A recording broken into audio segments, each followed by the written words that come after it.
Hook around stuff. Today's episode is going to be about this book and the concepts inside of it. And you see the name at the bottom, and there it's a bestseller, New York Times bestseller book. And my daughter-in-law works in California in I guess you call it the ecology area. She tries to educate those in the farming community and other communities about best practice for soil conservation and the overall ecology of the surrounding area. And she gave me this book, and I don't normally wave a flag for anything, but on this one, I do have to suggest it is worth a read and a think. And really simple, basic concept he makes in here, and it's a good argument. It really is founded well. That um, if we think green, which is the reason I left the green up today, if you think green, first thing comes to mind for most people is nice green lawns. That is a cultural standard for you're a good citizen in our neighborhood that you have a nice green, perfectly flat, beautiful grass lawn. And that's fine, except that it doesn't provide a habitat for many critters. And one of the things he talks about in here, and I think it was real interesting, is if you want to call it the supply chain or the food chain. And I never thought about it this way, but plants convert light and heat into sugars, whatever biochemistry it is, in their leaves that keeps them alive. And insects, then, of all kinds, eat those leaves, and they have the biochemistry in their gut to get what they need out of that. So it's a conversion from heat, light, into insect life, which then feeds birds, which then feeds all sorts of animals. The deer feed off of vegetation. They can convert any herbivore is eating sunlight and the heat. And the point being down underneath here is that as man has become intelligent and conquered the world, there's how many billions of us now? Around 7 billion, I think, which I had read one time. Somebody estimated there would be the total amount that the Earth could possibly support. And we're approaching that number. Now, I don't know, you hold that technology will save us all, so fine. But the point he makes here is that we have taken so much land out of being able to support native species of every types. And nobody likes bugs, nobody likes ants, nobody likes this or that. They like pretty birds. Maybe they like deer. They don't like raccoons very much. They don't like snakes. Anyway, all those things are critical factors in sustaining a food chain that makes it all the way up to us. So if we ignore the whole ecology of the plants, insects, animals, birds, whatever, it is going to impact us. Now, he was saying there's been efforts, there's recognition of national parks, and there are game preserves, and there are areas set aside that provide good habitat for all sorts of critters. And that is fine and dandy. But looking at it from a world scale, it is not enough. And what he's suggesting is that we start, and I think I was right here. You probably can't read it, but homegrown national park. What does that mean? Homegrown national park. He's saying that every property owner who has some land could make his property a sort of homegrown national park if he planted indigenous sort of plants that were in that area before the bulldozers came, before the grass seed came, before the exotic plants that which are not native to this soil and climate came in, the flowering, beautiful, ornamental, whatever.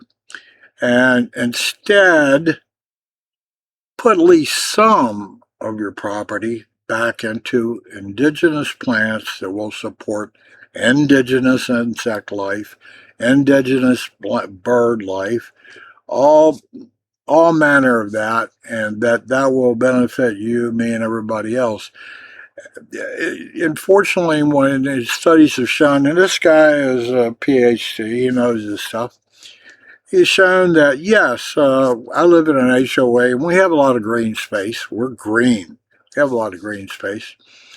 But unfortunately, apparently, even a haven, migrating animals, birds, insects, whatever you want to think of, uh, they need a pretty good size area to migrate to and rest for a while before they can continue. And that area has to be a pretty good size. And unfortunately, areas inside of HOAs, which are common ground, which are not haven't been disturbed a lot from their native tree species or plant species, those can be a good habitat for migrating species of all kinds. Excuse me. Mm, Not a reflection on the book, reflection on my sleeping habit. Anyway, part of what he makes here is that it's a cultural aspect. Yes, in our culture, if you live in a neighborhood, there is some neighbor cultural aspect of making sure your property looks clean, well knit, neat, not jumbled up, and that you have grass that you mow. And, you know, people really do prize pristine, lush lawns with no weeds and everything. And that's going to be a very hard cultural uh, norm to get outside of. But you don't have to completely turn it all into that. I thought here when I moved here, I have about, I don't know, it's 6,000 square feet. Not very much at all. I had much larger space before. I could just plant strawberries, plant it all in strawberries. I could pass through it, you know, but at least it would be producing something. I didn't do it. And then I thought about, well, maybe I'll just plant it all in clover because clover enriches the soil. I didn't do that either because all my neighbors have grass, and it would be an impact on the value of the house if I go to sell it and I got nothing but indigenous, weeds growing in my backyard. But from an ecology point of view, it would be better. And again, he's not saying take it all and do that, but at least stop planting varieties of shrubs and trees which are not native, not indigenous to the area you live in. Yes, the garden centers have all kinds of varieties of exotics from some other country which are not native here.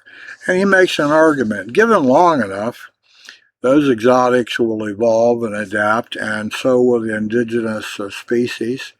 And they might be able to forage those leaves and process those leaves.